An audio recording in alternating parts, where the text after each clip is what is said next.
Ions, मास को हम नाप सकते हैं वहाँ से। Ion are initially accelerated by potential V, V potential से एक्सेलरेट करोगे तो क्यू चार्ज होगा, तो कितना काइनेटिक एनर्जी आ जाएगी उसके पास, चार्ज इनटू पोटेंशियल डिफरेंस, इतनी काइनेटिक एनर्जी आ जाएगी ना उसके पास। ठीक है। हाँ। अब काइनेटिक एनर्जी को हम क्या लिख सकते हैं, पी स्क्वायर अपॉन 2m। ठीक है। मोमेंटम, हाँ, तो यहाँ से उसका जो मोमेंटम होगा वो कितना आ जाएगा, 2m इंटू क्यू बी का रूट, ये हो गया। ठीक है, ये मोमेंटम है। Then made to describe semicircle or path of radius r using the magnetic field B.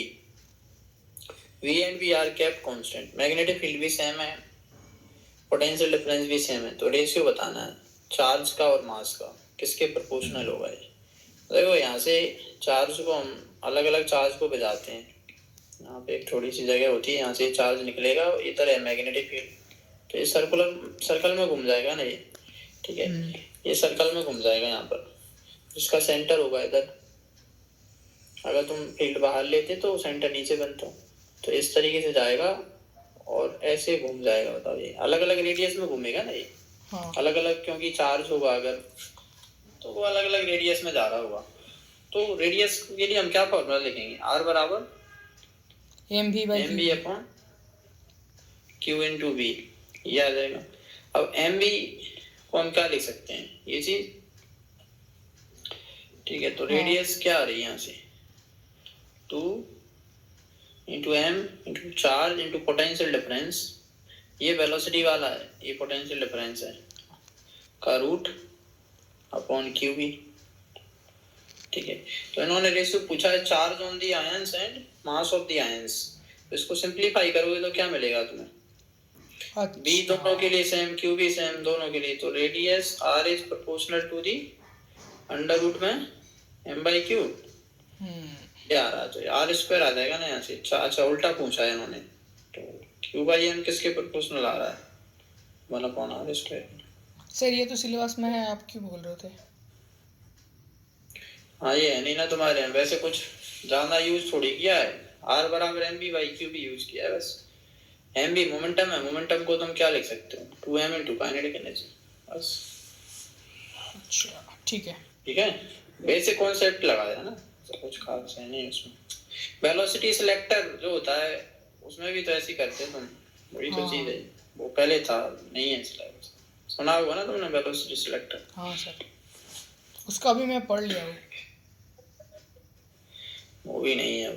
10 electron volt energy है इसके पास, electron is circulating in a plane at right angle to uniform field. इसकी जो velocity और magnetic field के बीच का angle 90 degree है, तो सर्कुलर मोशन होगा। मैग्नेटिक फील्ड तुम्हें दे रखी है, रेडियस पूछिए, इसमें तो सीधा फॉर्मूला लगाओ ना, अभी बताया तो ये वाला कॉन्सेप्ट हो जाएगा। रेडियस बराबर क्या लिखोगे, M into V upon Q B, ये आ जाएगा। तो इसके पास एनर्जी कितनी है, काइनेटिक एनर्जी 10 इलेक्ट्रॉन वोल्ट, ये। ठीक है, और काइनेटिक एनर्जी को तुम क्या लिख सकते हो, मोमेंटम चाहिए ना, मैं तो वो मोमेंटम चाहिए, तो कितना बन जाएगा, 10 इंटू 1.6 इंटू 10 की पावर -19। इस एनर्जी को हम लिख सकते हैं पी स्क्वायर अपॉन 2m। ठीक है, तो यहाँ से मोमेंटम आ जाएगा ना, इसका मोमेंटम p बराबर क्या आएगा, 2 into M into kinetic energy, P square बराबर 2m की, 10 इंटू 1.6 इंटू ये आ गया, इसका करोगे तुम रूट, इसको यहाँ रख दोगे तो हो जाएगा ना इसको। हाँ, या फिर ऐसे ही काम कर लो, थोड़ा और सिंपल करना है इसको हम ऐसे लिख सकते हैं ना, चार्ज इस पे कितना ई है, चार्ज ई है, तो 10 इलेक्ट्रॉन वोल्ट है एनर्जी ना, तो तुम मोमेंटम को क्या लिखोगे, पी स्क्वायर अपॉन 2m। यहाँ से p बराबर क्या मिलेगा तुम्हें, 2 into M into 10 electron volt, इसको रखें अगर यहाँ पे, तो क्या लिखोगे तुम, 20m इलेक्ट्रॉन स्क्वायर रूट भी आएगा ना सर। रूट ले लो, और नीचे क्या मिलेगा तुम्हारा, ई इंटू बी, एक रूट कट जाएगा, फाइनली यहाँ से आएगा 20 इंटू एम अपॉन ई ना, हाँ ये बनेगा। ठीक है, और ब्रैकेट में ये बन जाएगा क्या इसका, अच्छा ये तो यूनिट के लिए था ना, ये केवल, ये तो वोल्टेज तो यूनिट है ना, ऐसा यूनिट में आंसर आ जाएगा तुम्हारा, हाँ। 1 अपॉन मैग्नेटिक, ये कर सकते हो। मतलब इसमें बस समझ गया, कैलकुलेशन ही है भाई, कॉन्सेप्ट तो आ गया ना समझ, क्या है। ठीक है मेरे ठीक है। हिसाब से पहले ही इलेक्ट्रॉन वोल्ट में बदल लो ना, यहीं से कर लो सीधा इसमें तो सर हो जाएगा, रहने दीजिए। कैलकुलेशन ही है बस बात तो भी। ठीक है, यहीं से कर लो। एम भी चाहिए था, एम भी तुम यहाँ से निकाल ही सकते। सर मैं इसको कर लूँगा, छोड़ दीजिए, कॉन्सेप्ट क्लियर होगा। ठीक है, इसमें क्या दिक्कत है? सर इसको थोड़ा बता दीजिए ना सर, मैं इसको ना समझ नहीं पा रहा हूँ। तुम्हारा पिछले साल आया होगा ना पेपर में। हाँ इस साल, हाँ पिछले साल। हाँ मतलब 1 साल से तुमने कर ली, किया नहीं है इसको। सर लेकिन समझ नहीं पा रहा हूँ sir. Model for the quantized motion of electron in uniform electric field, मतलब एक इलेक्ट्रॉन है घूम रहा है free magnetic field, state that flux passing through the orbit of the electron, मतलब वो जिस ऑर्बिट में घूम रहा है उसके थ्रू जो फ्लक्स पास होगा वो कुछ integral multiple of H upon P होगा, इसकी कुछ रेडियस होगी, इस रेडियस में घूम रहा है, आर क्या देते हैं इसको। तो जो फ्लक्स पास होगा, फ्लक्स को क्या लिखोगे तुम, इस ऑर्बिट से पास होने वाले फ्लक्स को मैग्नेटिक फील्ड इनटू एरिया। हाँ मैग्नेटिक फील्ड जो आएगी वो तुम्हें बी दे रखी है, तो बी दे रखी है, कांस्टेंट है वो, तो मैग्नेटिक फ्लक्स को क्या लिख सकते हो तुम, B into I R square, ये बन जाएगा। ठीक है, ठीक है। ये फ्लक्स है यहाँ पर, ये हो गया। और जो फ्लक्स की वैल्यू दी है उन्होंने, वो कह रहे हैं कि इंटीग्रल मल्टीपल है किसका, एच अपॉन ई का, एन की वैल्यू चेंज करते जाओगे अलग अलग, उसमें तुम्हें फ्लक्स मिलता जाएगा। तो एक रिलेशन तो तुम्हें ये मिल गया ना, B into pi R square बराबर N into H upon E, ये बन गया। ठीक है, अब ठीक है, according to the model the magnetic movement of electron in lowest energy state, magnetic movement चाहिए, मैग्नेटिक मूवमेंट, इसको मैं म्यू से लिख दे रहा हूँ। मैग्नेटिक मूवमेंट बराबर क्या होगा, करंट इनटू एरिया। हाँ तो करंट जो आएगा इसमें वो चार्ज के मोशन की वजह से आएगा ना, उसी के कारण तो मैग्नेटिक मूवमेंट आएगा, वही ये पूछ रहा है। तो करंट को क्या लिखते हो तुम, charge by time. Time period हो जाएगा ये। ठीक है, एरिया को तुम पाई आर स्क्वायर लिख सकते हो, अब टाइम को क्या लिख सकते हो तुम यहाँ, distance upon 2 pi R by भी हो नहीं होगा। ये बन गया इनटू पाई आर स्क्वायर, ये आ जाएगा। तो ये तुम्हें निकालना है, और ये किस किस के टर्म्स में निकालना है, फाइनल आंसर जो दिए हैं तुम्हें वो सारे के सारे मैग्नेटिक फील्ड वगैरह के टर्म्स में दे रखे हैं। हाँ तो ये तो ई भी आर बाय 2 हो जाएगा। हाँ ठीक है, तो ई भी आर बाई 2 कर लो, या फिर इन वैल्यूओं को यहाँ पे सब्स्टिट्यूट कर सकते हो। जैसे पाई आर स्क्वायर को क्या लिख सकते हो तुम, और लोवेस्ट पूछा है, लोवेस्ट एनर्जी, लोवेस्ट एनर्जी का मतलब क्या है, एन बराबर 1 रखोगे। ठीक है। तो पाई आर स्क्वायर की वैल्यू तुम्हें यहाँ से मिल रही है कितनी, H upon E into B. हाँ उसको सीधे ही रख दो ना तुम, रख सकते हैं नहीं। हाँ हाँ रखिए। हाँ तो क्या मिलेगा तुम्हें, A into V upon 2 pi R, pi R square को क्या रख सकते हो तुम, H upon E B, M E B, H upon E B sir. H upon E into V कर दो। ठीक है, इसी ये आ गया। अब तुम्हें यहाँ पे वी को हटाना है, वेलोसिटी, वेलोसिटी के लिए तुम क्या, आर को भी हटाना है, क्योंकि आर के फॉर्म में तो कुछ भी नहीं दिख रहा तुम्हें। तो आर और वेलोसिटी में क्या रिलेशन होता है, अगर कोई चार्ज पार्टिकल वी वेलोसिटी से, बाय क्यू बी। हाँ तो तुम यहाँ से वी बाई आर को क्या लिख सकते हो, वी बाई आर को सीधे ही हटा दो ना एक बार में। ठीक है, वी बाय आर को, बाई आर को तुम Q E B by M upon M लिख सकते हो, रख दो यहाँ पर, क्या मिलेगा तुम्हें, ई है एक, अच्छा एक ई वाला तो इसको उड़ा ही दो ना पहले। ठीक है, ये गया। तो हमें क्या चाहिए था, वी अपॉन आर ना। ठीक है, वी अपॉन आर को लिख दिया E into V upon pi M H upon B, ये आ गया यहाँ से, ठीक है। बी से बी गया, क्या आ रहा है तुम्हारा यहाँ से, एच इंटू ई अपॉन 2 पाई एम, बाप रे। ठीक है, कर सकते हो। सर मैं एक चीज़ बताऊँ आपको। हम्म सर एक बार लिखिए, एक नया स्लाइड ओपन कीजिए। हम्म सर एक होता है ना एम बाई एल, लिखिए M by L. Hmm M by L का sir gyro magnetic ratio E by two M, E by two M equals to E by two M, लिखिए E by two M. Hmm अब sir L को जब हम उधर लेके जाएंगे तो एन एच डिवाइडेड बाई 2 पाई आ जाएगा। एक बार करिए उसको, एल को ऊपर लेके जाइए उधर राइट साइड में, एम बराबर मैग्नेटिक मोमेंट, हाँ equal to E by M, E by two M. Hmm हाँ और एल का वैल्यू लिखिए अब, एन एच डिवाइडेड बाई 2 पाई।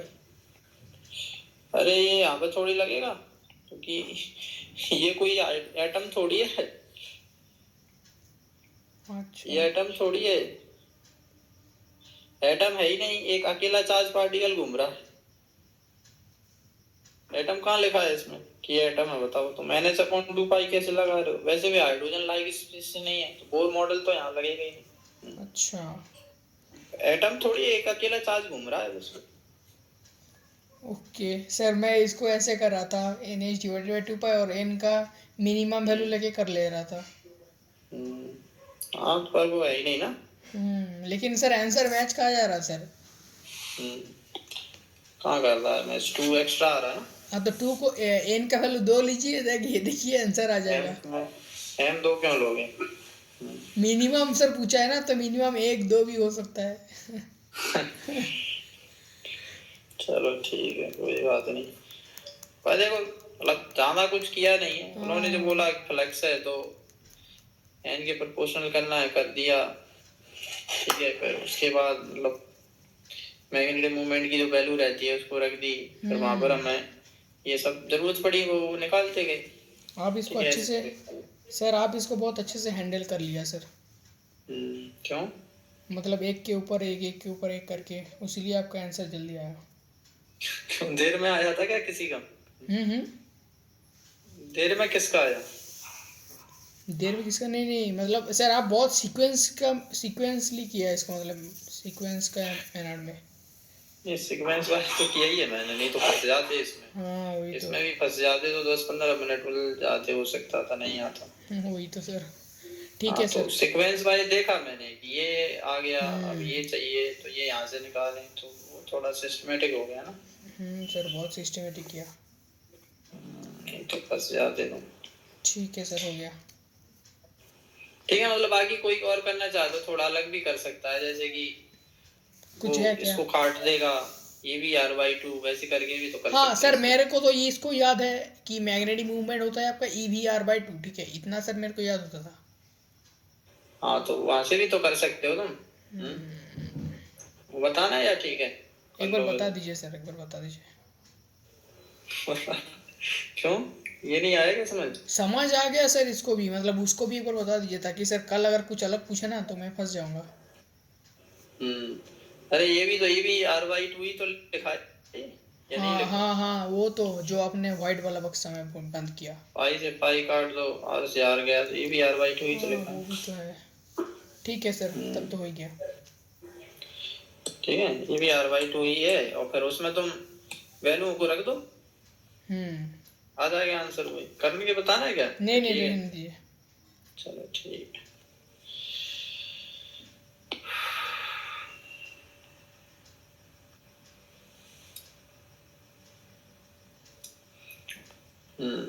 इसमें क्या दिक्कत है? 98। हाँ सर, ये वाला थोड़ा बता दीजिए ना। तो दो आइडेंटिकल बैटरी हैं, दोनों का वोल्टेज कितना दिया है? 2 वोल्टेज, इंटरनल रेजिस्टेंस 1 ओम है, negligible available to produce heat in an external circuit by passing a current through it. ठीक है, the maximum power that can be developed across R using these batteries. तो ये बैटरियों का तुम्हें combination बनाना है, एक बैटरी ये है और बाकी इसका कुछ इंटरनल रेजिस्टेंस भी है 1 ओम। ये आ गया, दूसरी बैटरी ये आ गई, इसका भी कुछ इंटरनल रेजिस्टेंस है। अब इसके बाद कह रहे हैं कि ये सर्किट बन गया, अब इसको तुम एक बाहर वाले किसी रजिस्टर से कनेक्ट कर रहे हो आर से। अब इस रजिस्टर में मैक्सिमम पावर डेवलप होना चाहिए ये बोला है। तो पहले तुम इनका ई इक्विवेलेंट और आर इक्विवेलेंट निकाल लो ना इनका बैटरियों का। ई इक्विवेलेंट तो 2 आएगा, आर इक्विवेलेंट 1/2 आ जाएगा। हाँ 1/2 आ जाएगा। हाँ तो बना दो ना, ये आ जाएगा 2, ये आ गया 1/2, ये लिख दिया तुमने यहाँ पर, ठीक है 1/2 ओम। अब यहाँ पर होगा ये कि एक्सटर्नल रेजिस्टेंस जो है इसमें मैक्सिमम पावर आना चाहिए, तो मैक्सिमम पावर ट्रांसमिशन थ्योरम पढ़ी होगी दोनों जब सेम आएगा। हाँ तो एक्सटर्नल और इंटरनल बराबर होंगे, यानी आर की वैल्यू क्या हो जाएगी 1/2 आ जाएगी। तो टोटल रेजिस्टेंस क्या हो जाएगा इस सर्किट का 1। हाँ तो आर इक्विवेलेंट बना रहा है ओवरऑल, तो पावर तो तुम आराम से निकाल ही लोगे। v²/r कर लेंगे ना।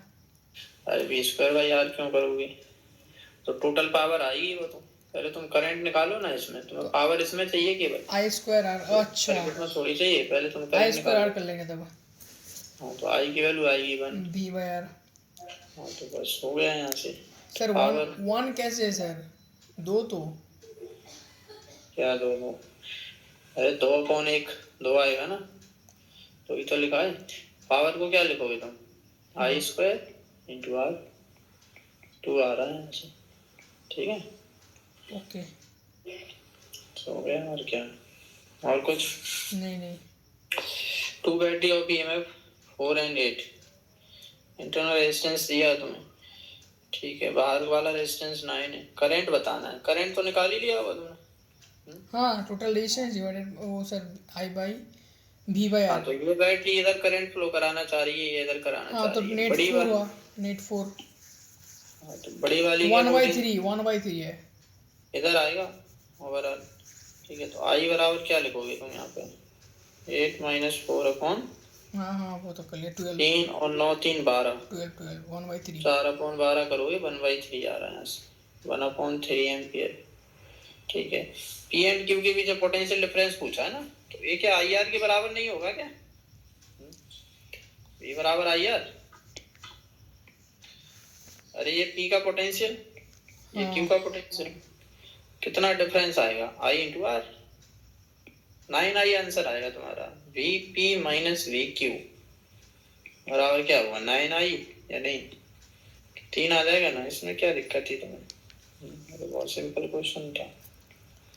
3 वोल्ट आ रहा है। VP से आपने कैसे चला सर इसको इधर आपका, अरे V बराबर आई यार, एक रेजिस्टेंस कनेक्टेड है उसके अक्रॉस पोटेंशियल डिफरेंस नहीं निकालोगे क्या। ओहो मैं सर ऊपर वाला सर्किट में चल रहा था, उसमें भी ऊपर से कर लो, ऊपर से भी क्या दिक्कत है, वहां से भी तो सेम ही आएगा, ठीक है। तुम यहाँ से शुरू कर लो चाहो तो, क्या लिखोगे VQ -2 × 1/3 +8 -4 -1 × 1/3, ऐसे तो करोगे, बराबर पोटेंशियल ऑफ पॉइंट P। तो क्या आ रहा है यहाँ से VQ, ये दोनों मिला के कितना हो जाएगा -1 3/3 और ये बनेगा तुम्हारा +4 बराबर VP। तो क्या मिल रहा है तुम्हें यहाँ से, हाँ VP - VQ कर लेंगे तो उधर से आपका 3 ही आएगा। 3 ही तो आ रहा है, समझ आ गया या नहीं। तो मैं कुछ गड़बड़ कर रहा था इसमें, सरल ही था, इसमें क्या है, नीचे करिए इसको।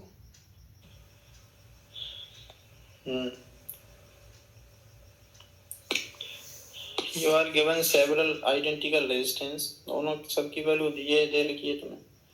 Each are capable of carrying a maximum current 1 ampere, 1 ampere current जा सकता है इन सब में मैक्सिमम, ठीक है। उसके बाद पूछा गया तुमसे इट इज रिक्वायर्ड टू, इतना बड़ा क्यों लिख रहा है इसमें, make a suitable combination of the resistance of 5 ohm which can carry a 4 ampere current. तो करंट 4 एम्पियर जा पाना चाहिए और एक रेजिस्टेंस में से कितना करंट जा सकता है मैक्सिमम, 10 नहीं 1 एम्पियर 1 बोला तो हाँ ये मैक्सिमम करंट जा सकता है। तो बताओ तुम अगर 40 पे जाना चाहते हो 4 एम्पियर करंट, तो क्या तुम्हें कम से कम यहाँ पर 4 रजिस्टर चाहिए ना पैरेलल में, सबसे बराबर बराबर चला जाएगा। तो तुमने अगर 3 कर दी तो गड़बड़ हो जाएगी। अच्छा हाँ ठीक है, मैंने 4 के अलावा मैं और ज्यादा भी तो ले सकता हूँ, 5-6 भी ले सकते हैं, पर उन्होंने बोला है कि कम से कम रजिस्टर चाहिए तुम्हें, minimum number of resistance. Minimum की केस, हाँ ये इम्पोर्टेंट है यहाँ पर। 5 ले लेंगे तब भी तो सेफ हो जाएगा सर्किट, या नहीं? तब भी सेफ चल सकता है, पर इसका रेजिस्टेंस कितना आया होगा अभी? 2.5। हाँ ठीक ठीक। हाँ, तुम्हें चाहिए 5, तो क्या तुम ऐसा ही एक और लगा दोगे आगे बक्सा? भाई साहब तो दोनों को ऐड करोगे 5 आ जाएगा। इस तरीके से करना पड़ता है। सर, इतना दिमाग हमारे में कैसे डेवलप होएगा? तुम्हारा बंगाल में रहने की वो है, मतलब साइड इफेक्ट या क्या है, मतलब मजा आ गया। हो गया ना, 4-4 दोगे तुम तो यहाँ पे 1 बराबर बढ़ जाएगा, 1-1-1 2.5 और 2.5 मिला के 5 आ रहा है। 8 रेजिस्टेंस चाहिए तुम्हें, ठीक है? ठीक है सर, ओके। इलेक्ट्रिक बल्ब दिए हैं connected in series across a 220 voltage supply. 8 क्यों किया सर? 8 क्यों किया? अच्छा ओके ओके, मतलब 8 लग गया आपका डायरेक्ट। तो 2.5 ये 2.5 ये तभी तो बनेगा। समझ ठीक है, अगर तुमसे कह देता रेजिस्टेंस हमें 10 चाहिए तो कितने रेजिस्टेंस चाहिए होते हैं? 16। हाँ 40 electric bulb are connected in series across a 220 voltage supply, 1 volt fuse हो गया, 39 बचे, तो दोबारा से लगा दिए तुमने, तो पावर क्या आएगी ये पूछा है। Connected again series the same supply, the illumination will be more than 40 bulb than with, ठीक है, 1 more with equal in both the cases in the case, ठीक है। तो इल्यूमिनेशन का मतलब ये है चमक, बल्ब ज्यादा कब चमकेंगे ये पूछा है तुमसे। तो पावर निकालते हो ना तुम उसके लिए, कौन कितना ब्राइट जल रहा है, कई बार तुमसे क्वेश्चन पूछता है कि ये बल्ब ब्राइट जला है, तो पावर निकालते हो तुम उसमें ना। तो पहले वाले केस में पावर क्या लिखोगे तुम? P इनिशियल, एक बल्ब की पावर लिखना है, तुम करंट निकालोगे इनटू एक बल्ब का रेजिस्टेंस, करंट कितना होगा? 220 अपॉन 40 आर, एक बल्ब का रेजिस्टेंस आर है, तो इसका करोगे तुम क्या, स्क्वायर इनटू कराओगे रेजिस्टेंस। दूसरे वाले केस में क्या पावर आएगी किसी एक बल्ब के अक्रॉस? नया वाला करंट, सबको सीरीज में बोला है ना, उसीलिए सर बोल रहे हो आप। हाँ, तो टोटल करंट तो तुम अब ऐसे लिखोगे ना 39 आर, ये आएगा, इसका स्क्वायर करोगे इनटू आर करोगे, बताओ कौन सा बड़ा है, पहला वाला या दूसरा वाला? दूसरा वाला। हाँ, तो बस ऐसे करना तुम्हें। तो इस वाले अब पावर बढ़ जाएगी, मतलब अब ज्यादा इल्यूमिनेशन होगी, मोर विद 39 बल्ब। सर ये तो कॉमन सेंस भी है आपका, मतलब मैं इसको कर रहा था, पता नहीं मैं कुछ क्या सोच दिया सर। अगर सर अगर आप रेजिस्टेंस कम करवा दोगे, मतलब 40 पहले वोल्टेज 40 में डिवाइड हो रही थी, 39 में ही डिवाइड होगी, तो एक को जाना मिलेगा ना, तो P बराबर V स्क्वायर बाई R, तो R तो सेम ही है, पर वोल्टेज जो मिलेगा उसको बढ़ेगा, बस खत्म। ठीक है, कॉमन सेंस है जो कि आजकल कॉमन नहीं है। हाँ वही तो सर। हाँ, तो वो चीज है ना, कॉमन सेंस ये सबके लिए कॉमन थोड़ी होता। 2 बैटरीज, दोनों का वोल्टेज तो मैं दिया 18, इंटरनल रेजिस्टेंस 2 दिया है, other of EMF 12, internal resistance 1 दिया है। वोल्ट मीटर की क्या रीडिंग आई ये पूछा है। वोल्ट मीटर क्या बताएगा तुम्हें? क्या इन दोनों पॉइंट के बीच का पोटेंशियल डिफरेंस ही तो बताएगा। हाँ सर। यानी तुम दोनों बैटरियों को हटा के एक सिंगल बैटरी बना दो ना, इसका इक्विवेलेंट क्या लिखोगे तुम? दोनों का इक्विवेलेंट तो सर इसमें अलग इक्विवेलेंट अपॉन आर इक्विवेलेंट बराबर क्या लिखते हो तुम? E1 by R1 18/2 plus E2 by R2 12/1। तो इक्विवेलेंट कितना आएगा तुम्हारा? R इक्विवेलेंट कितना आएगा इन दोनों का? 2 into 1/2 plus 1, R1 into R2 upon R1 plus R2। Bracket में क्या मिलेगा? 9 plus 12 कितना आ रहा है सॉल्व करिए? 2/3 into 21, 14 आंसर आएगा इसका, 14 वोल्ट।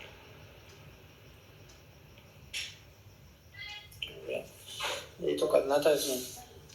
तुम दोनों बैटरियों को उठा के एक सिंगल बैटरी लगाओगे, कितने वोल्टेज की, 14 वोल्ट की, और एक रेजिस्टेंस लगाओगे इसके बगल में, कितना रेजिस्टेंस लगाओगे, 2/3 का, ये बनेगा। अब ये तो ओपन सर्किट हो गया ना, अब तो करंट थोड़ी फ्लो करेगा, तो यही तो तुम्हारा पोटेंशियल डिफरेंस हो जाएगा इन दोनों पॉइंट पर। इन दोनों पॉइंट पर कोई पोटेंशियल डिफरेंस पूछेगा तो क्या बताओगे तुम, 14 ही बताओगे ना, करंट तो फ्लो करेगा नहीं। वैसे भी अगर तुम कह रहे हो कि ये कनेक्टेड है वोल्ट मीटर का रेजिस्टेंस तो इनफाइनाइट है, तो वैसे ही करंट नहीं फ्लो करेगा। करंट क्या होगा सर्किट में, जीरो। करंट जीरो है तो क्या इस पॉइंट का पोटेंशियल और इस पॉइंट के पोटेंशियल में डिफरेंस कितना आएगा, 14 या नहीं? इतना ही तो आएगा। हाँ ठीक बताया, तब तो इसीलिए तो जीरो होएगा। हाँ तो बस हो गया सॉल्व, और क्या है। एक तरीका तो ये, दूसरा तरीका ये कि पहले तुम करंट निकाल लो इन दोनों को सीरीज में मान के, क्योंकि करंट तो ऐसे ही फ्लो करेगा, ऊपर वाले में करंट क्या जाएगा, जीरो, कुछ नहीं। वोल्ट मीटर का रेजिस्टेंस क्या है, इनफाइनाइट, ठीक है। तो तुम करंट निकाल सकते हो ना इसमें। फिर ये दोनों बैटरियां क्या आ जाएंगी, सीरीज में। मगर ऐसे मानोगे तो सीरीज में आ जाएंगी ना, फिर तो ऐसे चलेगा तुम्हारा। कितना करंट लिखोगे बताओ? करंट कितना लिखेंगे, दोनों का अलग अलग जा रहा है सर। अरे दोनों अपोजिट डायरेक्शन में कनेक्टेड है। 18 - 12 अपॉन 2 + 1 कितना आ रहा है यहाँ से, 2 आ रहा है। 2 एम्पियर करंट फ्लो करेगा। ये बैटरी हो रही है डिस्चार्ज, तो इसके लिए अगर लिखना चाहोगे in potential difference across the terminal E - IR, तो यानी 18 - I × R, तो कितना आ रहा है, 14। नीचे वाली बैटरी चार्ज हो रही है, तो उसके अकॉर्डिंग क्या लिखोगे, E + IR, 12 + 1 × 2, ये 14 आ रहा है। दोनों में से किसी से भी कर लो। धागा खोल दिया इसका, समझ आ गया? मजा भी आ गया। मजा तो करेगा, मजा तो आएगा ही। चल, एक 4 ओम का कैपेसिटर है जिसको चार्ज किया तुमने 400 वोल्ट पर। If its plate are joined through a resistance of 2 kilo ohm, heat कितनी प्रोड्यूस होगी? अरे जितनी कैपेसिटर की एनर्जी है वो सारी लॉस हो जाएगी ना। सर कंसेप्ट, इसका कंसेप्ट क्या होता है सर? मैंने तो जब आंसर की मैं देखा ना तब मैंने ये देख लिया था। कंसेप्ट तो कुछ नहीं है, कैपेसिटर पे जो चार्ज है तुमने प्लेट को ज्वाइन कर दिया एक रेजिस्टेंस से, इसमें करंट फ्लो जब तक होगा ना, जब तक कि पूरा डिस्चार्ज ना हो जाए, हीट के फॉर्म में लॉस करेगा ना रेजिस्टेंस। रेजिस्टेंस में तो एनर्जी क्या होती है, लॉस होती है लगातार। अच्छा। ये चार्ज करंट इसमें फ्लो करने लग जाएगा। कब तक फ्लो करेगा, जब तक कि दोनों का पोटेंशियल सेम ना हो, सेम ना हो जाए। और सेम क्या होगा, वो जीरो हो जाएगा। दोनों का इनिशियली चार्ज क्या है, बराबर, ठीक है। अब करंट जब तक फ्लो करेगा तब तक ये उसको बर्बाद ही करता रहेगा। रेजिस्टेंस में तो क्या होगा, एनर्जी लॉस। तो मैक्सिमम एनर्जी लॉस क्या हो सकती है, ½ CV²। इतनी तो एनर्जी थी, पूरी की पूरी बर्बाद हो गई। ये तो तुम्हारा आंसर है। ये नहीं किया क्या तुमने, ½ C को क्या लिखोगे, 4 × 10⁻⁻6। B² को क्या लिखोगे, 16 × 10⁴। कितना आ रहा है सॉल्व करके, 32 × 10⁻−2, 0.32 आ रहा है यहाँ से जूल। ऐसे करना था पुराना सर, पुराना PYQ अभी रिपीट हो रहा है सर, 25 में भी आया था। अरे तो करना चाहिए ना तुम्हें, ये तो सरल था। ऐसा क्वेश्चन आए तो अच्छी बात है। इसमें क्या है दिक्कत बताओ? नहीं बोल रहे मैं बस। ठीक है, इसमें क्या दिक्कत है? ये तो मेरा पल्ले ही नहीं पड़ा सर। अरे करंट चाहिए तुम्हें, वोल्टेज के लिए क्या करोगी, बराबर IR, बस खत्म क्वेश्चन। ऐसे तो करोगे, रेजिस्टिविटी दिया ना। अरे मेन क्वेश्चन तो तुमसे करंट 1 पूछा है और वोल्टेज पूछी है, तो ये बराबर IR करोगे तुम। इसमें क्या दिक्कत आ गई तुम्हें? जॉइंट एंड टू एंड, यानी दोनों सीरीज में कनेक्टेड है। क्रॉस सेक्शन एरिया दोनों का दिया है, दोनों की लंबाई दी है तुम्हें। एक की रेजिस्टिविटी देकर ओम सेंटीमीटर में ध्यान रखना, दूसरे की रेजिस्टिविटी पूछी है, ये तो पूछा है। अच्छा दोनों की दे रखी है, वोल्टेज पूछा है। अरे ये तो बहुत सरल हो गया। दोनों की रेजिस्टेंस क्या होगी, एक की R1 दूसरे की R2। हाँ सर वो तो ठीक है। अरे तो बी बराबर आई आर कर लो और क्या है। हाँ लेकिन सर रेजिस्टेंस मतलब वो रो एल बाई ए से निकालना पड़ेगा क्या? तो और कहाँ से निकालोगे, और और तो कोई तरीका नहीं है। दोनों का एक एक मीटर करके दे रखा है तो हाँ, रो।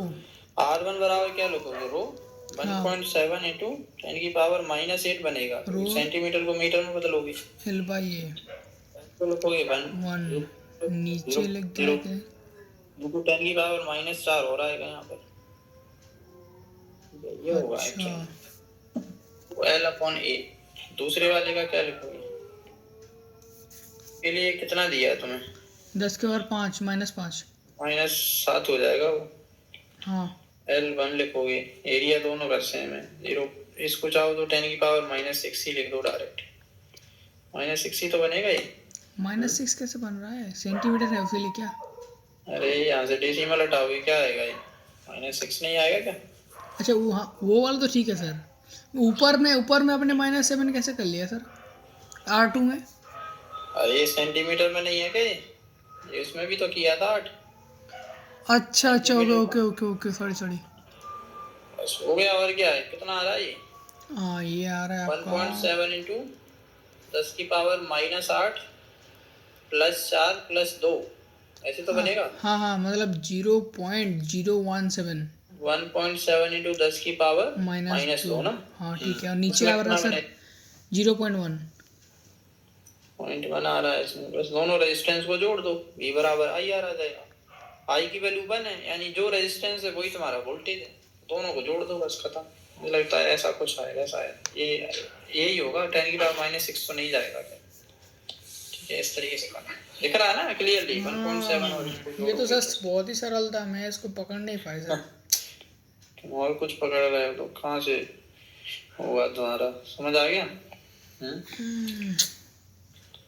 ठीक है। हाँ सर। अरे ये भी बहुत सिंपल क्वेश्चन है, इसमें क्या बोला है तुमसे, 10 आइडेंटिकल सेल को कनेक्ट कर दो सीरीज में, to heat a wire of length 1 metre, एक 1 मीटर के वायर को हीट करना है जिसकी रेडियस r है, 10 डिग्री से हीट करना है t टाइम में, तो कितनी हीट चाहिए तुम्हें। हीट बराबर क्या लिखोगे तुम, पावर इनटू टाइम। हाँ सर। टाइम तुम्हें दिया है, कितनी हीट चाहिए तुम्हें, ms delta t, m into s into change in temperature, power into time, ये हो जाएगा। मास को तुम क्या लिख सकते हो, डेंसिटी इंटू वॉल्यूम। ठीक है। वॉल्यूम को क्या लिखोगे तुम, एरिया, एरिया के लिए लिखोगे cross sectional area πr² into L into specific heat capacity into delta T बराबर p इंटू टी, ये आ रहा है तुम्हारा यहाँ पर। ठीक है, पावर इंटू टाइम, पावर को तुम क्या लिख सकते हो, I² इंटू रेजिस्टेंस R, या V²/R लिख दो, V²/R से कर सकते हो ना। हाँ V²/R लिखो, क्योंकि वोल्टेज एक ही तो है यहाँ पर ओवरऑल, मतलब रॉड एक ही है, सीधा हम लिख सकते हैं वोल्टेज का स्क्वायर अपॉन रेजिस्टेंस, ये बन गया, इंटू कर दो क्या, ठीक, ये हो गया। ठीक,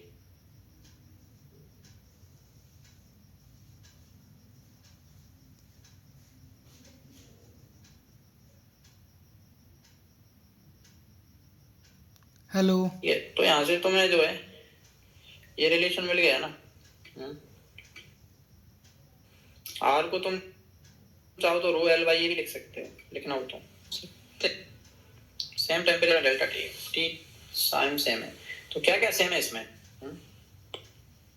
हेलो, समझ आ रहा है नहीं। हाँ हाँ क्या क्या सेम है उसमें, लेंथ बोला है कि R same, R same, rho same, S same, delta T भी सेम। ठीक है, बस ये चीजें सेम है। ठीक है, तुम सेम मटेरियल है उसका, इस रेजिस्टेंस को भी क्या लिख सकते हो तुम, रो एल बाई ए। हाँ ये वाला रो, ये वाला रो अलग है, ये डेंसिटी वाला रो है, ये रेजिस्टिविटी वाला रो है, रो इंटू एल अपॉन ए चला जाएगा ऊपर, एरिया बताओ, ये एरिया से तुम ये एरिया काट सकते हो यानी। हाँ हाँ ये कट गया। ठीक है, तो तुम्हें जो है जो वोल्टेज चाहिए वो किसके प्रोपोर्शनल आ रहा है तुम्हारा, L² की या नहीं, अगर टाइम सेम है तो। लेकिन ये लिख सर सकते हो ना, इधर तो आपका voltage वोल्टेज का square स्क्वायर है, हाँ, इंटू टाइम टी बराबर तुम्हारा क्या मिल रहा है? L square. अरे कहाँ गया ये? पेन पे टच कीजिए, पेन पे ऊपर, हाँ, तो ये डायरेक्टली प्रोपोर्शनल टू क्या लिखोगे तुम? एल स्क्वायर बस, इंटू क्योंकि डेंसिटी। मटेरियल सेम है, अगर टेम्परेचर हाँ डिफरेंस होता तो तुम रेशियो ले लो सिंपली। ठीक है, अब कह रहे हैं कि लेंथ को डबल कर दिया तुमने, पहले क्या थी 1 मीटर, ये तो बोला है।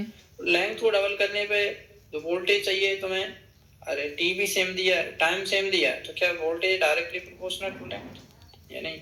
हाँ टाइम सेम है इस वजह से, तो लेंथ डबल की तो वोल्टेज भी डबल चाहिए तुम्हें, यानी 10 की जगह कितने सेल चाहिए तुम्हें? 20 चाहिए। ठीक है, पहले वाले वोल्टेज को ऐसे तो लिखोगे 10 इंटू एक सेल का वोल्टेज, वो तो सर समझ गया मैं अभी, लेकिन मैं सोच लेंथ रहा एल थी, अब लेंथ हो गई 2l, तो कितने सेल चाहिए तुम्हें? मैं- n into V not. Sir मैं इसको समझूंगा कैसे कि ये वाला ऐसे करके लगाना है। अरे ये फिक्स पैटर्न है ना इनका, इसमें क्या दिक्कत है तुम्हें? एनर्जी को पावर इंटू टाइम नहीं लिखोगे क्या? वो तो सर ठीक है, उसके बाद से मतलब फिर कुछ नहीं है, फिर तो डिवाइड कर दो तुम, ये सब भी नहीं करना तुम्हें, डायरेक्ट अगर जाना है तो तुम सीधा लिख सकते हो m1 upon m2, specific heat capacity तो कट जाएगा, वैसे भी सेम है वो तो। पहले वाले केस में चेंज इन टेम्परेचर, दूसरे वाले में सेम दिया है दोनों में। पावर पहले वाले केस की इंटू टाइम, टाइम भी दोनों बार सेम है, तो अगर अलग अलग होता तो तुम अलग अलग ले लेते, बताओ, और अभी तो दोनों बार टाइम क्या कह रहे हैं वो सेम, तो ये कट गया। तो जो पावर मास का रेशियो है वही पावर का रेशियो है। ठीक है, तो मास का रेशियो लेंथ को डबल करने पे क्या मास क्या डबल हो जाएगा क्या? नहीं, क्योंकि एरिया सेम है, ठीक है। वॉल्यूम डबल हो गया ना इसका। हाँ। तो m1/m2 की वैल्यू क्या आ रही है? 1/2 या नहीं? हाँ हाँ, तो अब तुम्हें पावर चाहिए, वो क्या चाहिए? पहले वाले का डबल या नहीं? ठीक है। तुम्हें पावर डबल करना है और रेजिस्टेंस ऑलरेडी डबल हो चुकी है, तो तुम्हें वोल्टेज को कितने गुना करना पड़ेगा बताओ? तुम इसी में रख दो ना डाटा को, पावर को तुम क्या लिख सकते हो? नए वाले वोल्टेज का स्क्वायर अपॉन रेजिस्टेंस v²/r बराबर 2 इंटू पहले वोल्टेज v1 था अपॉन रेजिस्टेंस कितना था r1। अब r1 और r2 में रिलेशन तो पता है तुम्हें या नहीं पता? बताओ। पता है ना? हाँ हाँ।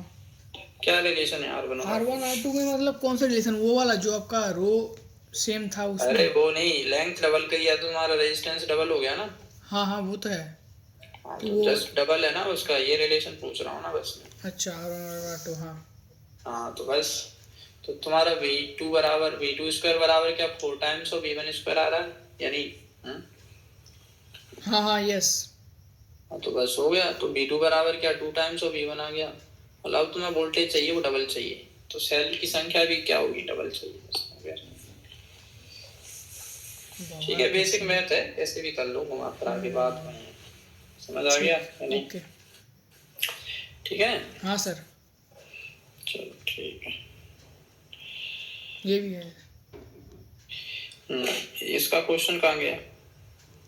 यही तो है क्वेश्चन सर। अरे कुछ तो लिखा हुआ, क्या चाहिए तुम्हें? वोल्टेज पूछ रहा था सर, मतलब यहाँ मतलब दोनों का कंपेयर कर रहा था, ठीक है, कि किसमें वोल्ट मीटर में चलो रीडिंग। ठीक है, कुछ नहीं बोला तो तुम आइडियल वोल्ट मीटर और आइडियल अमीटर लोगे। हाँ। इसका रेजिस्टेंस लगभग क्या है? 0, तो तुम एक तार मानो ना सिंपल, ठीक है ठीक है। यहाँ भी एक वायर है सिंपली, और इसमें तो तुम इसको कट ही कर दोगे, इसमें कोई करंट जाएगा क्या? नहीं जाएगा। हाँ तो अब यहाँ से करंट गया I1, यहाँ से करंट गया I2, क्या I1 बराबर I2 आएगा क्या? हाँ हाँ ठीक है ठीक है। तो I1 बराबर, I1 को तुम क्या लिखोगे? 10/10, उसमें भी तुम A लिखोगे सेम, I2 वाले में भी 10/10। ठीक है, अब वोल्टेज के लिए क्या लिखोगे तुम? इन दोनों पॉइंट के बीच का पोटेंशियल डिफरेंस क्या होगा? वो करंट 10 I1 इंटू 10 ये आएगा। ठीक है, वो 10 ही आ जाएगा बेसिकली, आएगा या नहीं? हाँ दूसरे वाले में भी 10 ही आएगा, हाँ। दूसरे वाले में 10 आएगा, तो बस हो गया, और क्या है? सर ये मतलब 4 नंबर आ रहे थे ना? क्या जी? 4 नंबर आ रहे हैं ना सर? हाँ, मैं कुछ गलत कर रहा था इसमें। तो इतने छोटे छोटे क्वेश्चंस को पता नहीं क्या करे जा रहे हो। दो सेल हैं, दोनों का सेम ही है, कनेक्ट कर दिया सीरीज में एक्सटर्नल रेजिस्टेंस R से। Sales having internal resistance R1 and R2, R1 की वैल्यू R2 से बड़ी। When the circuit is closed, the potential difference across the first cell is 0. पहले सेल के अक्रॉस पोटेंशियल डिफरेंस 0 हो गया। Same EMF है दोनों का, तो देखो कनेक्ट करो ना। एक सेल ये लगा दिया तुमने, इसका खुद का रेजिस्टेंस होगा वो तो इसके अंदर ही होता है ना। दूसरा सेल लगा दिया, ये लगा दिया, ये R1, ये E लिखोगे तुम इसको भी E लिख दिया, ये लिख दिया तुमने R2, और बाहर एक रेजिस्टेंस लगाने को कह रहे हैं, एक्सटर्नल रेजिस्टेंस है R, ये कनेक्ट कर दो। अब क्वेश्चन में क्या दिया गया तुम्हें?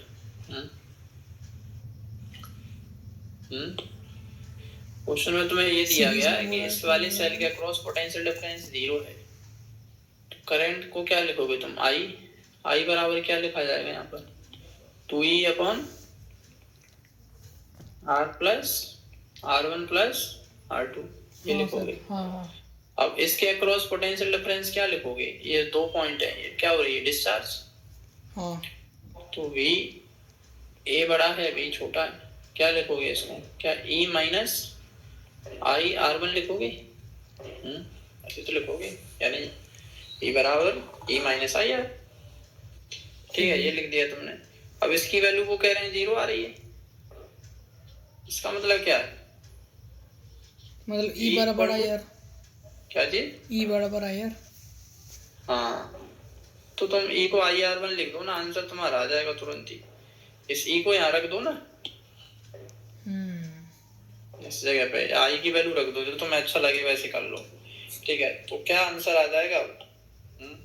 I बराबर क्या मिलेगा तुम्हें? 2 इंटू E, E की जगह पे क्या रखेंगे? I इंटू R1, I से I अपने आप कट गया, नीचे मिलेगा R plus R1 plus R2। अच्छा, इसमें सर खेला वहीं पड़ी था। बस खत्म कहानी है इसकी। क्या मिलेगा तुम्हें यहाँ पर? R plus R1 plus R1 minus R, ऐसे तो कुछ होगा। 2 टाइम्स ऑफ R1 आ रहा है, तो यहाँ से तुम लिख सकते हो R1 माइनस R2। R बराबर R1 माइनस R2, बस हो गया खत्म। इसको सर वैल्यू देख के भी पूछ सकता है ना? हाँ बिल्कुल पूछ सकता है, वो तो और सरल हो जाएगा फिर।